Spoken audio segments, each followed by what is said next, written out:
அட என்னப்பா மார்னிங் ஒரு சமையல், ஆஃப்டர்நூன் லஞ்சுக்கு ஒரு சைட் டிஷ், குழம்பு அப்படின்ட்டு போர் அடிக்குது அப்படின்னு நினச்சிங்கன்னா இது ஆல் இன் ஒன் டிஷ்ஷாக இருக்குங்க.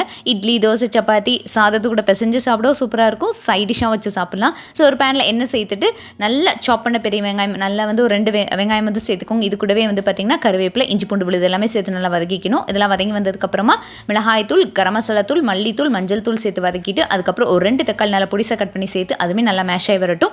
கொஞ்சமாக வந்து உப்பு சேர்த்து வதக்கிக்கும். இதெல்லாம் வதங்கினதுக்கப்புறமா தேவையான அளவுக்கு தண்ணீர் சேர்த்து 3 முட்டையை வந்து நான் சேர்த்துக்கிட்டேன். முட்டை ஓரளவுக்கு வந்ததுக்கப்புறமா அங்கங்கே உடச்சி விட்டுக்கும். கொஞ்சம் கிரேவியாக இருக்கட்டும். இந்த ஸ்டேஜில் மிளகுத்தூள், மல்லியிலையும் தூவிட்டு இருக்குன்னா சூப்பரான முட்டை தொக்கு வந்து ரெடி. கண்டிப்பாக ட்ரை பண்ணி பாருங்கள், அட்டகாசமாக இருக்கும். முக்கியமாக தோசை சப்பாத்திக்கு எனக்கு ரொம்ப ஃபேவரேட்டானதுங்க.